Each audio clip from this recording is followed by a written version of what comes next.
रुद्र संहिता के बाद आज हम आगे की संहिता यानी श्री शतरुद्र संहिता का अध्याय सुनेंगे। शतरुद्र संहिता के पहले अध्याय में हम शिव के 5 अवतारों के बारे में जानेंगे। तो आइए सुनते हैं। शौनक जी बोले, हे सूत जी, जो परमानंद है, जिनकी लीलाएं अनंत है और जो सर्वेश्वर अर्थात सबके ईश्वर है, जो देवी गौरी के प्रियतम तथा कार्तिकेय व विघ्न विनाशक गणेश जी के जन्मदाता है, उन आदिदेव भगवान शिव की हमें वंदना करनी चाहिए। हे सूत जी, आप मुझे भगवान शिव के उन अवतारों के बारे में बताइए जिनमें सज्जनों का कल्याण शिव जी द्वारा किया गया है। सूत जी बोले, हे शौनक जी, यही बात पूर्व में सनत कुमार जी ने परम शिव भक्त नंदीश्वर से पूछी थी। तब नंदीश्वर ने भगवान शिव के चरणों का स्मरण करते हुए कहा, मुने, भगवान शिव तो सर्वव्यापक है और उनके असंख्य अवतार है। श्वेत लोहित नामक 19वें कल्प में शिवजी का सद्योजात नामक अवतार हुआ है। यही शिवजी का प्रथम अवतार कहा जाता है। उस कल्प में परम ब्रह्म का ध्यान करते हुए ब्रह्मा जी की शिखा से श्वेत लोहित कुमार उत्पन्न हुए।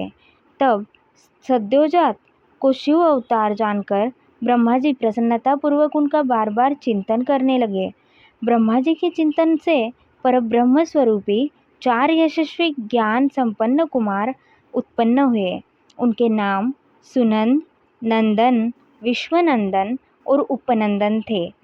तब सद्योजात भगवान शिव ने ब्रह्मा जी को परम ज्ञान प्रदान किया तथा इस सृष्टि को उत्पन्न करने की शक्ति उन्हें प्रदान की।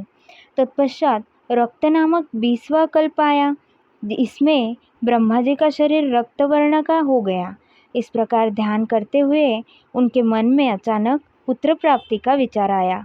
उसी समय उन्हें एक पुत्र प्राप्त हुआ। उसने लाल रंग के कपड़े पहन रखे थे तथा उसके सभी आभूषण और आंखें भी लाल ही थी। तब उस पुत्र को भगवान शिव का दिया हुआ प्रसाद जानकर ब्रह्मा जी बहुत प्रसन्न हुए। उन्होंने भगवान शिव की स्तुति करने आरंभ कर दी। उस लाल वस्त्रधारी के विरज, विवाह, विशाख और विश्वभान नाम के 4 पुत्र हुए। तत्पश्चात वामदेव भगवान शिव ने ब्रह्मा जी को सृष्टि की रचना करने की आज्ञा प्रदान की। इसके बाद 21वां कल्प आया, जिसमें ब्रह्मा जी ने पीले वस्त्र धारण किए। पुत्र कामना का ध्यान करते हुए ब्रह्मा जी को एक महान तेजस्वी दीर्घ भुजाओं वाला पुत्र प्राप्त हुआ। उस पुत्र को ब्रह्मा जी ने अपनी बुद्धि से तत्पुरुष शिव समझा। तब उन्होंने गायत्री का जाप आरंभ कर दिया। देवी गायत्री एवं शिव कृपा से उस पीत वस्त्रधारी दिव्य कुमार के अनेकों पुत्र हुए। इसके पश्चात शिव नामक कल्प हुआ। इससे ब्रह्मा जी को हजारों वर्षों बाद एक दिव्य कुमार की प्राप्ति हुई। वह बालक काले रंग का था। उसने काले कपड़े, काली पगड़ी और सभी वस्तुएं काले रंग की धारण की रखी थी। तब इस अघोर तथा घोर पराक्रमी कृष्ण एवं अद्भुत देवेश को देखकर ब्रह्मा जी ने प्रणाम किया। फिर ब्रह्मा जी उनकी स्तुति करने लगे। उस कृष्णवर्णी कुमार के कृष्ण, कृष्णशीक, कृष्णास्य और कृष्ण कंठधारी नामक 4 पुत्र उत्पन्न हुए।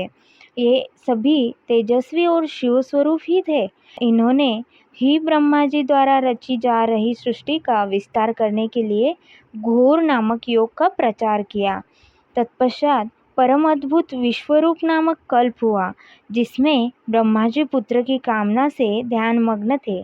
तभी उनके चिंतन से सिंहनाद करने वाली विश्वरूपा सरस्वती प्रकट हुई। साथ ही परमेश्वर के 5वें अवतार भगवान ईशान भी प्रकट हुए, जिनका रंग स्फटिक के समान उज्जवल था और उन्होंने अनेक प्रकार के सुंदर रत्न आभूषण धारण किए हुए थे। तब उन ईशान के जटी, मुंडी, शिखंडी और अर्धमुंड नामक 4 पुत्र हुए। इन बालकों ने भी योग का मार्ग अपना लिया। इस प्रकार मैंने जगत की हित कामना से भगवान शिव के सद्योजात नामक अवतार एवं शिवजी के ईशान, पुरुष, घोर, वामदेव और ब्रह्म नामक 5 मूर्तियों के बारे में बताया। जो मनुष्य श्रद्धा भाव से भगवान शिव के इस अवतार को सुनाता या पढ़ता है वह इस संसार में सुख भोग कर परम गति को प्राप्त होता है। श्री शतरुद्र संहिता का प्रथम अध्याय समाप्त। आगे की कथा हम अगले अध्याय में सुनेंगे। तब तक के लिए ओम नमः शिवाय।